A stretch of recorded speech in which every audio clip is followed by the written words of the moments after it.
Hi everyone, I'm Lucy Rowett. I'm a sexologist and an intimacy coach, particularly for women and femmes. So my specialty is helping women and femmes release shame and inhibitions to have the sex and intimacy that you really want to be having.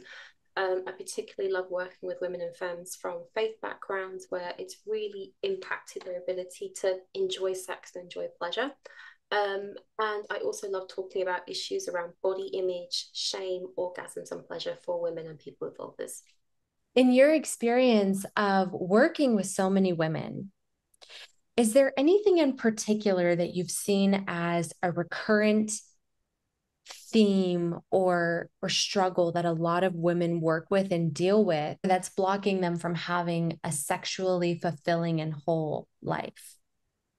Oh yeah, one of the themes that I notice and I talk about a lot is that in general, women and people socialize as female with, and it doesn't matter what culture you come from, although many cultures will have different flavors of it, is that our sexuality and our body doesn't really belong to us. We're generally taught and socialized that our bodies and our sex, well, first of all, that our bodies are there for consumption, are there to be you could say objectified, but without our own consent. But also that we are generally taught that our sexuality doesn't really belong to us. It belongs to a future partner. That usually within a heterosexual context, because we're not quite there yet in terms of bringing up kids to be inclusive. But in general, women are often taught that your sexuality doesn't really belong to you. It's not really yours. And you're generally doing it to please your man or please your future partner. And this is something that I wonder how much is at the root of a lot of issues around women experience around sex and sexuality, that it never really felt like yours in the first place.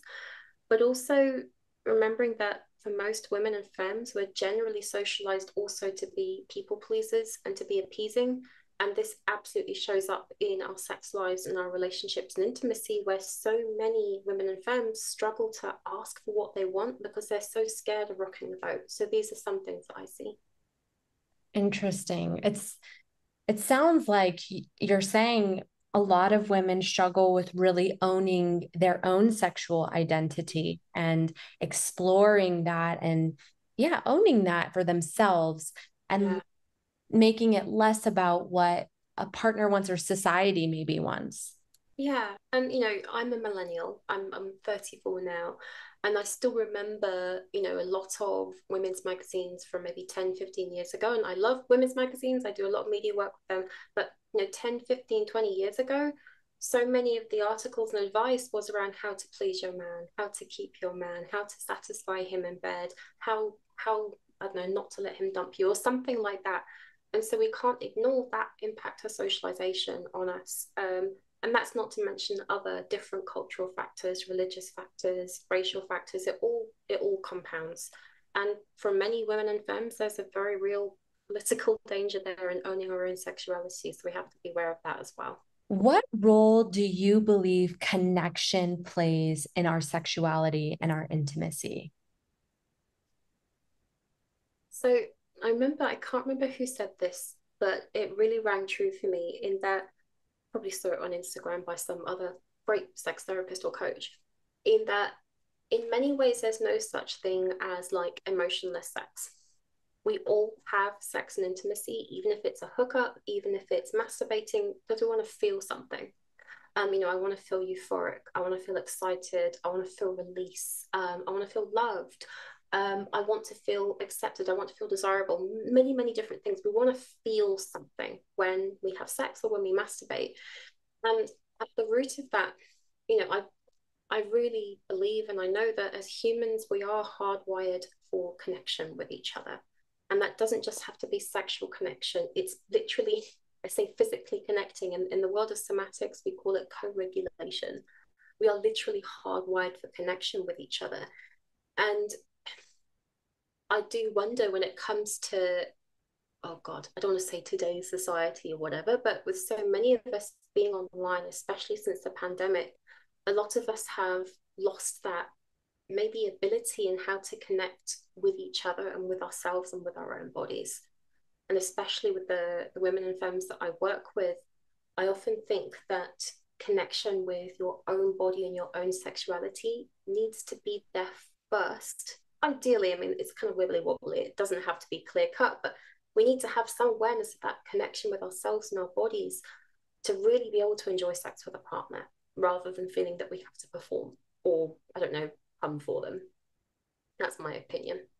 It almost sounds like it's a form of being in your authenticity and being present with what's going on with you and not necessarily what you think someone wants, which does create a bit of a divide. You know, if you'll notice that the relationships, whether it's with a friend or a partner or whatever the case is, that are really meaningful and go deep are the relationships where you can really be authentic and people can feel that you're being real and you're being honest.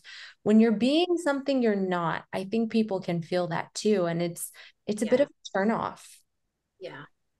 And I think what's interesting is that I don't know, like you see stuff online or people like, oh, I hate fake people. I hate people who are fake. And like I think a more compassionate way of seeing that is people who we perceive as fake or not being themselves. Is it because they don't feel safe being themselves? Is it because they don't feel comfortable being themselves for whatever reason? There's so many reasons why we don't feel safe and comfortable to be ourselves, to show how we really feel, to show what we really think, and to be who, say, be our true selves. I think the journey of learning how to be authentic really is a journey. And yes, of course, you can smell when someone's being fake right off the bat. And sometimes we do need to draw boundaries there. But I really like to come from a place of compassion where, yeah, they don't feel safe being themselves. So they're having to put on a front, even if they think it's convincing when it usually isn't. You know, it's interesting because at LiveJasmin, where we're from, we have a lot of members that are in relationships or partnerships, but they have either shared maybe a fantasy that they have, or yeah, usually they've shared a fantasy they have that they want to try and they've been shut down. Yeah, Or in many cases, they're just too afraid to even share it with their yeah, partner. yeah, And so they're not able to really fully be themselves or show themselves because this fantasy is a part of that.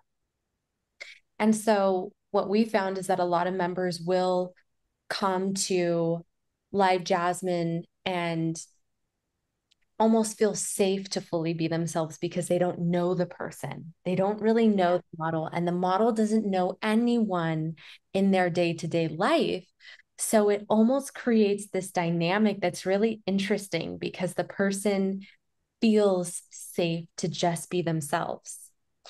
I'm curious your thoughts on that and why do we feel safer sometimes to really show ourselves to someone online or in that dynamic of model and member and not the people that are sometimes living with us? I mean, like, first of all, you kind of hit the nail on the head when it comes to, for so many people, they may have shared a fantasy with their partner, and it's probably not a very PC fantasy, or it's not a socially acceptable fantasy. And that partner's like, whoa, God, no, doesn't turn me on. That's disgusting. That's gross. Or, God, how can you be like that? Or maybe it was a past partner. And also, and or maybe you've always had this fantasy and this desire and you know that it's not very socially acceptable, so it makes a lot of sense that it's going to be safer to tell somebody and show somebody you don't even know. But also I think that we can't underestimate that in like intimate relationships, you know, someone you're like, say, intimate relationship, a romantic relationship, your partner who you're married to, the stakes are super high there. Like there is a lot to lose. And this is why for so, and also some of my clients and former clients, they've really struggled to show this to their partner because, and they've wondered why it was easier for them to be able to let go with a complete stranger than it was with their partner. It's because the stakes are high. There's a lot to lose. If we're going to go into attachment theory, which I'm not going to go deeply into, when we are attached to our partner, there's almost this very primal thing, a very deep emotional thing that God, I don't want to get all psychological and say, oh, we're always attracting our parents, but there is a kind of very old parental stuff there. So, in terms of being afraid to show who you are and what you really love, especially when it comes to sex, which already has a lot of emotional charge to it, it makes a lot of sense to me that it's much easier to share it with a complete stranger who knows nothing about you, where the risk of rejection it's not as high. If a model on the internet says, that's disgusting, you don't know them, they don't know you. Yeah, it hurts, but it's easier to move on from that rather than someone you really love and care about and or your friends and family. So basically the stakes are a lot lower. I feel like it really bonds them. It's really interesting, but I'm curious, like I can see why, the member would feel bonded to the model because it's like the model has accepted me. I'm also curious though, from your perspective, I've noticed that the models grow attached sometimes to their members and they also feel bonded to them. And I'm wondering what you think it is that bonds even the model. Well, first of all, models are human. Especially when we talk about, one of the perils within sex work, whether it's camming or something else, is the dehumanization, whether they're models, whether they're working in person with clients. There's this dehumanization, and hopefully, any models watching this, you are human, you have feelings. It's normal to get attached to someone, and I don't want to pathologize this too much, where, oh, there must be some deep psychological reason why a model would get attached to a long-standing client who they've been with for a long time, because they're human. And it's a very human thing that, yes, when you're a model, it's a job, you are playing a role, but I'm imagining and I'm guessing that there is some emotional investment in that job too. And also that, one of the misconceptions around whether it's camming or sex work in general is that it looks a certain way, whereas there's real space for tenderness and human connection. And even when the model is playing a certain role or acting out a certain fantasy, there's still that human connection there. And again, it's the concept that humans are hardwired for connection, whoever it is. And I think, and if I was to come from another angle, I'm from the coaching and therapeutic world. We talk about there's this idea of what's it called, projection? Oh, I'm probably saying this wrong, but like I get very attached to my clients. I care about them. And I imagine, and I'm guessing that for models, it's the same. It's very difficult sometimes just to shut your laptop and say, right, end of the day, done. Sometimes it is, but maybe there's someone who you form a real connection with, you get on really well. For me, it's not surprising at all that models also feel this connection. Models are human with capabilities of forming human connections. Who knew? What I like about what you said is that we're primed for connection. So it's almost like, it doesn't really matter where we are, or even if it is a transactional experience, if we're able to grasp connection there, then because we as human beings are primed for that, that's what's going to happen. And it's true. I mean, I recently have fascinated by some of these studies that liken the feeling of loneliness to smoking two packs of cigarettes a day for your health. That's how bad feeling lonely can be for your actual physical health, not to mention your mental and emotional. What consequences do we face if we don't get connection? So part of me is thinking, oh God, I really should have read some statistics on this. But something to remember is just what you said. When we are lonely, it has a very real physiological effect on our bodies. And it's very easy to say, oh, it's just a mental health thing. But I personally don't believe there's a distinction between mental health and physical health. It's all the same. We are a body mind. Isolation has a very real physical and physiological impact on our bodies. I know there are studies about the impact of loneliness on older people, that when older people are more isolated, the death rate is a lot earlier. We know that there have been some awful studies for example, back in the 1800s, when it was the popular parenting advice at the time was don't touch your babies, don't hug them, don't cuddle them, only touch them if you have to change them or feed them. And so many babies fail to thrive. it's very interesting. I need to find the studies for this, but it goes back to something that really helped me was is literally hardwired into our humanity, into our biology, that we need other people. You know, the idea of us living alone is a very recent Western idea. If we go back to hundreds of years, even 100 years before, as humans, we have always lived in community. This is how we have evolved. When I'm sure I'm paraphrasing, but loneliness and isolation is a huge threat to our physical health and mental health, as well as social health. I love asking this question because I feel like I learn a lot, and I think it's really valuable for those listening. If you could share one message with everyone in the world about human sexuality that you don't think the world gets right now, what would that message be? Oh God. Hmm. I think one of my favorite messages that I try to get across, human sexuality is something infinite.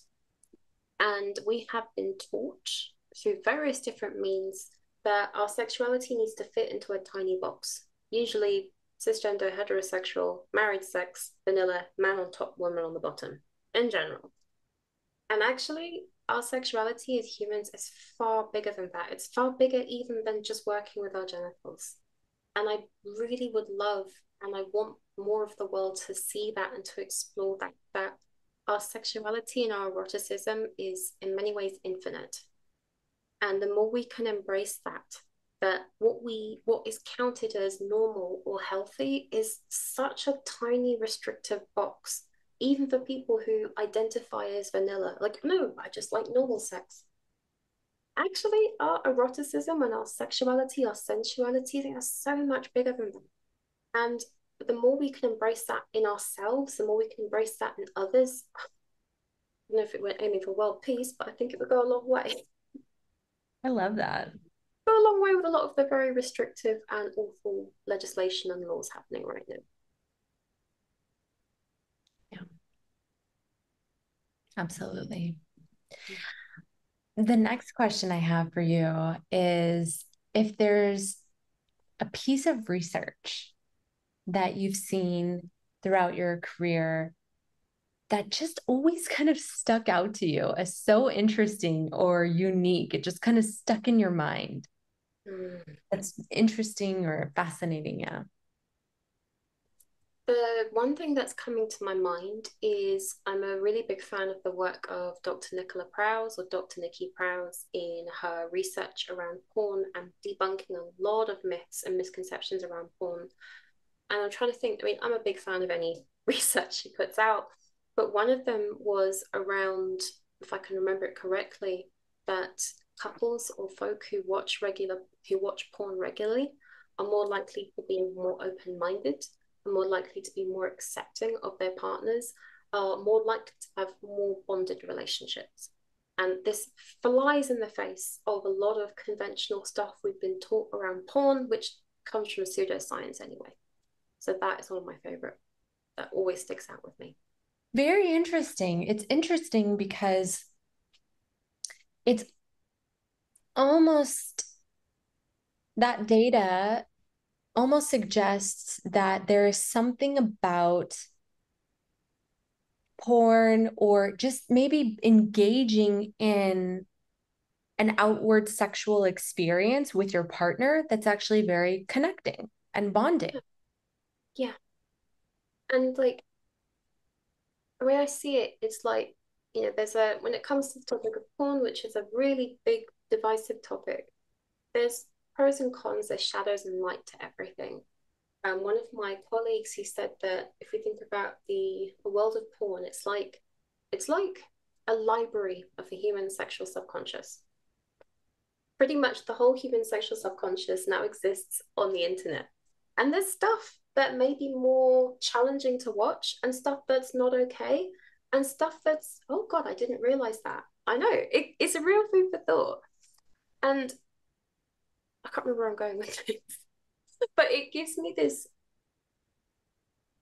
I don't know, one of my other soapboxes that I get on many soapboxes is that it's not often that we see, I don't know, positive, pleasurable depictions of sexuality.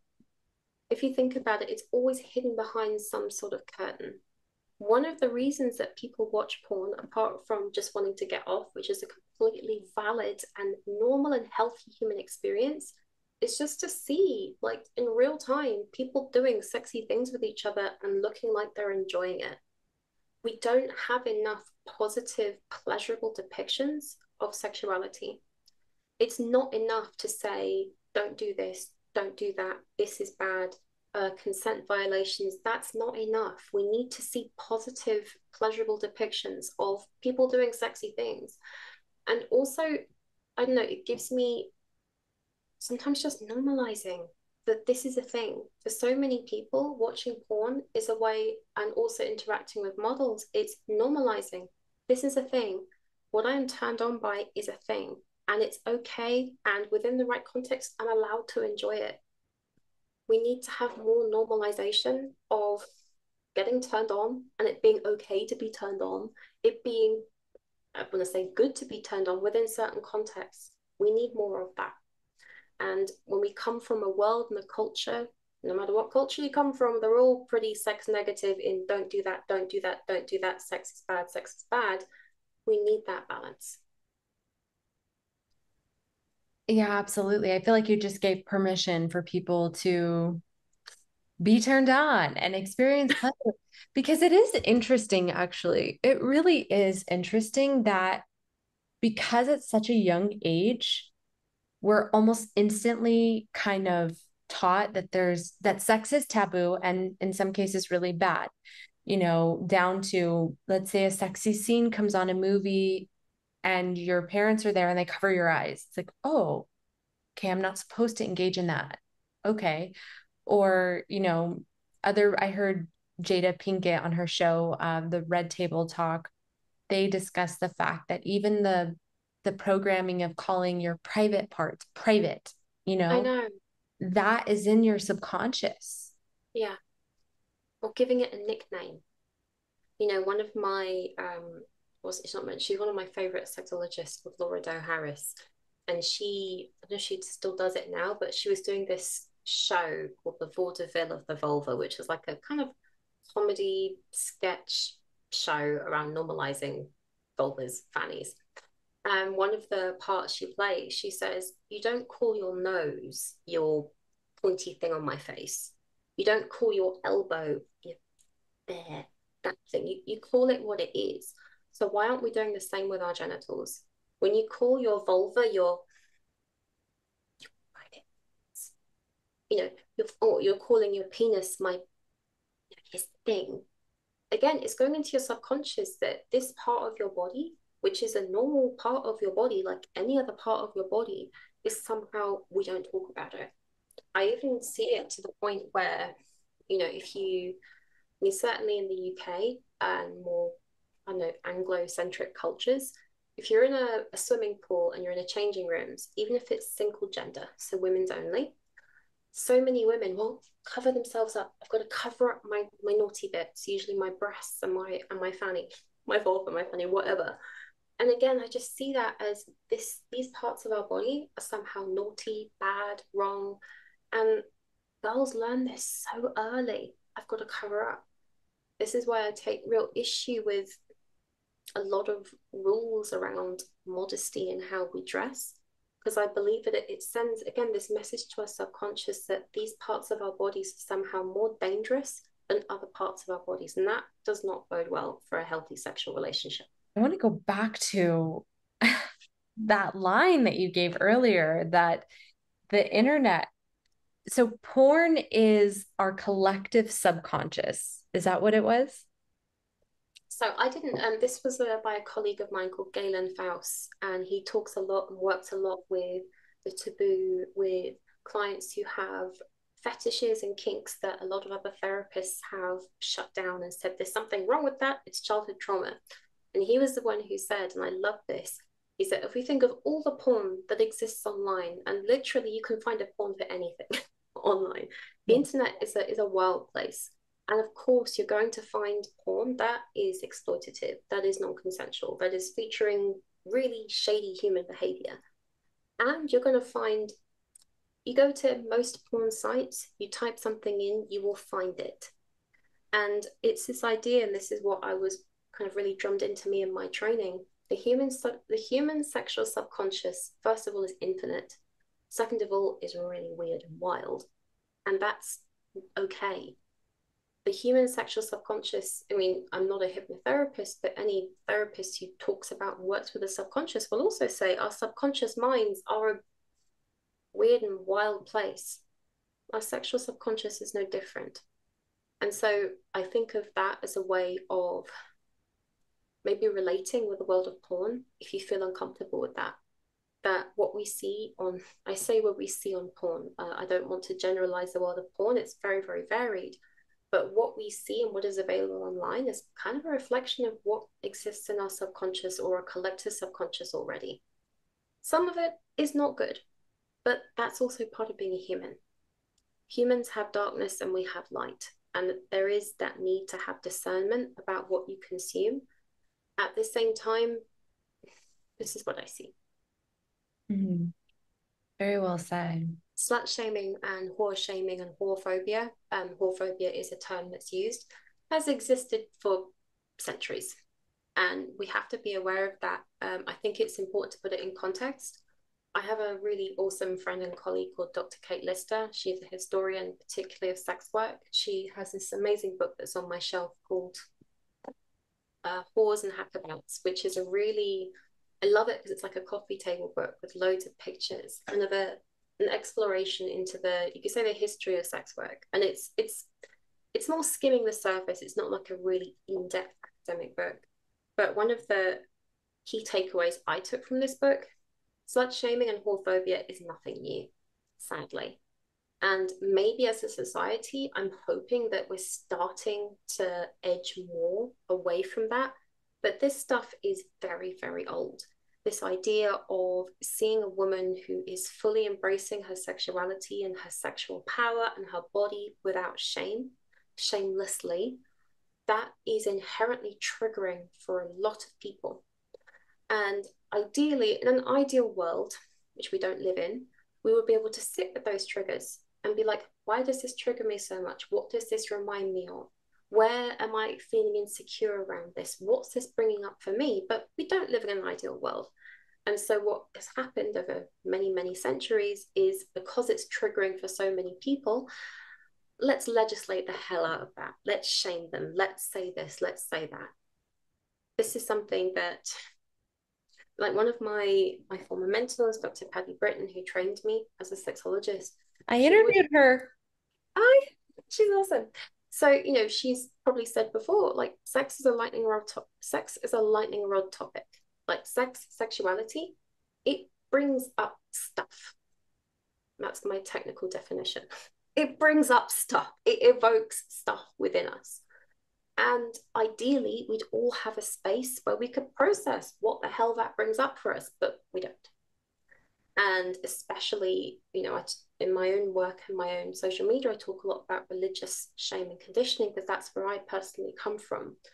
We cannot underestimate the role that, I could say, organized religion has on our society today in whatever country you live in. Even if you are not religious yourself now, the laws in which shape your country were made by and influenced by a lot of religion.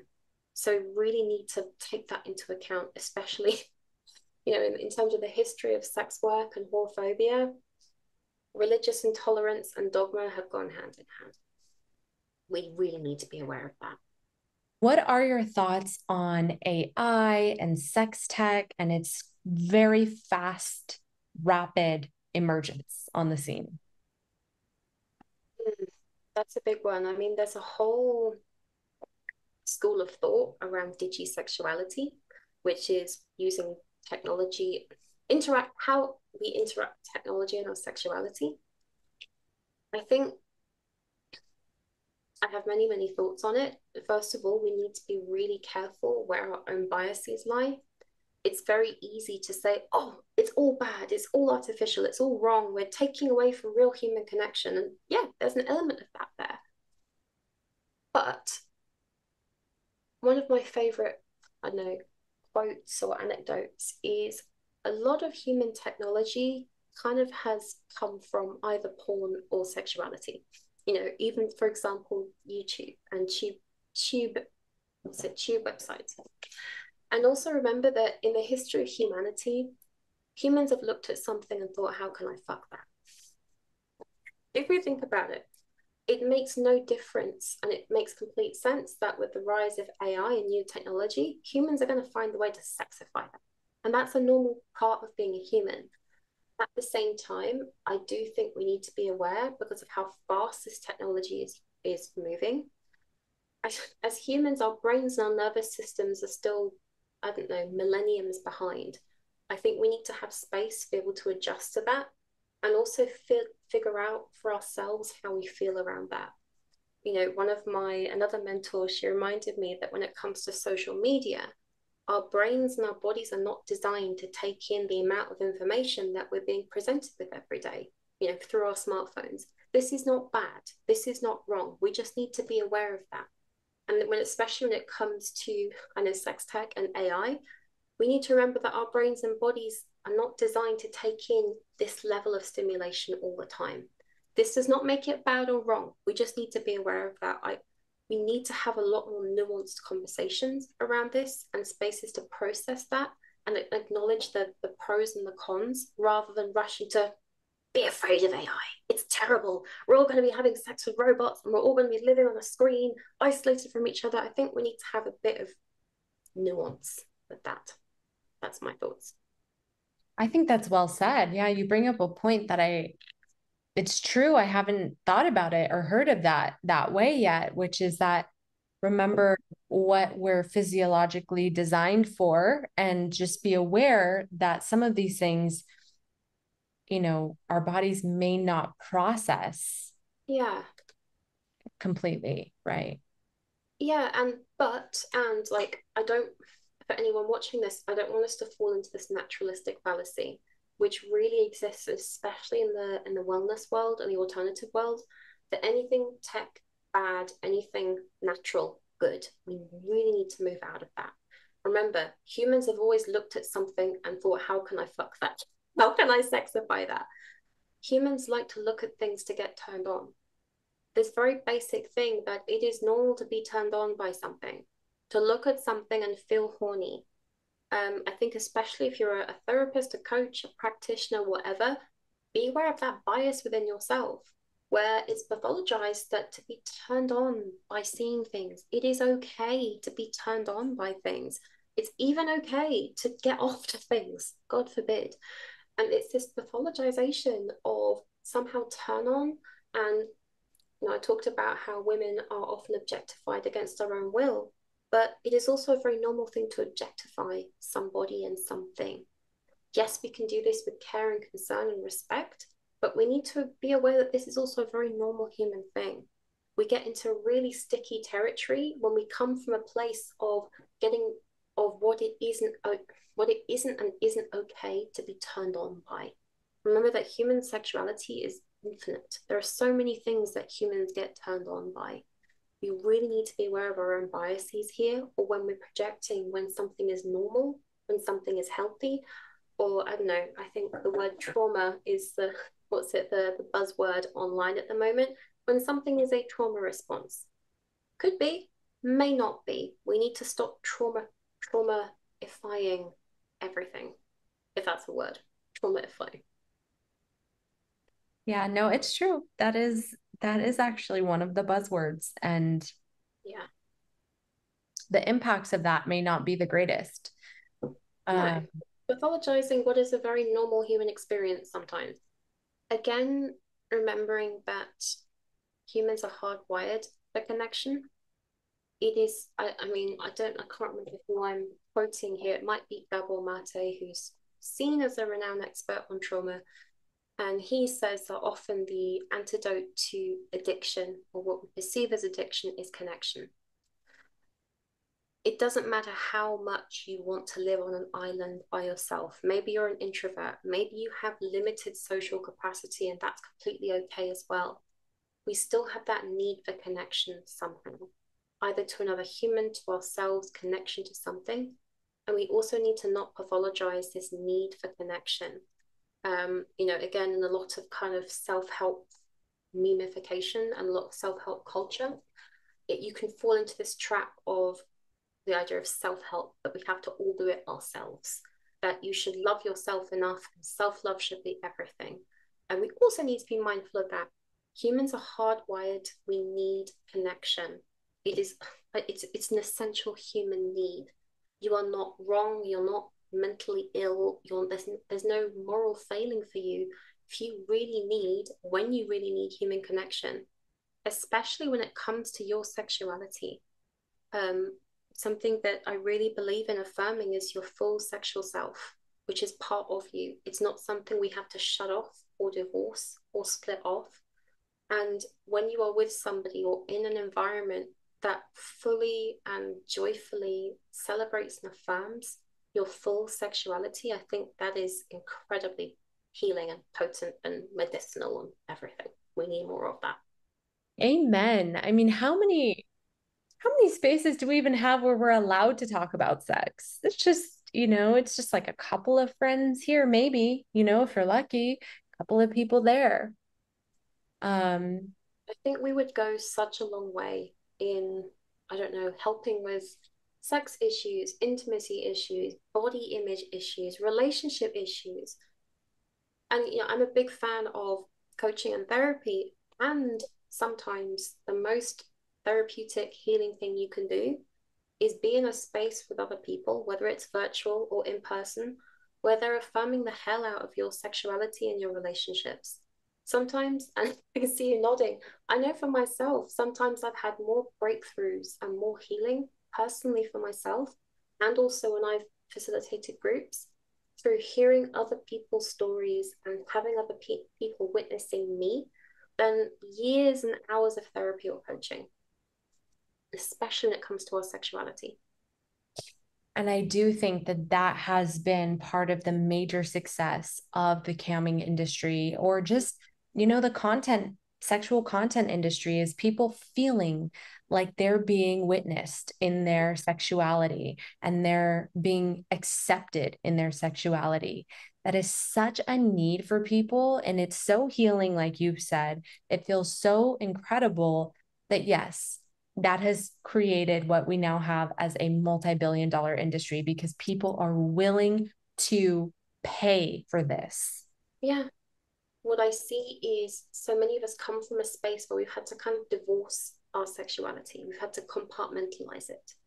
And we see that whenever we have to compartmentalize or shut off our sexuality, that leaks out in really unhealthy ways. And especially for myself, coming from a religious background and working with people from religious backgrounds, where you really do have to compartmentalize your sexuality, you have to put it into a box, you have to lock it away. When you're in a space, again, virtual or in person, with somebody who is affirming and celebrating your sexuality and your unique sexual expression, I see that as helping you realize your wholeness. And this is how we become more whole as humans. In so many forms of therapy, coaching, and also in the medical world, they really have to shut off sexuality, sometimes for very good reason. But we are, as humans, part of our humanity is our sexuality in whatever shape or form that takes. And so I really see it as a way of helping us be more whole as people. That is my soapbox on which I will stand on. I love that. That was so beautifully said. So beautifully said. And I think a lot of people can relate to that. Or they can say, you know what? Well, I don't think I've ever been fully held or seen or accepted in my sexuality. So let me try and create that experience for myself. See if I can find the resources for that, find the right people, whatever the case is. My final question for you is, from your perspective, what are our next steps in laying the foundation for a more sexually healthy, positive, well society? That's my speech at the UN, maybe. I don't know. That's something I'm trying to do with my own work. And a lot of us sexologists and sex educators and therapists and content creators and sex workers are trying to do. sometimes I believe that it's really important to do some of the work for yourself first. And that can mean being in community, but sometimes I believe that also means working with maybe the skeletons in your own closet.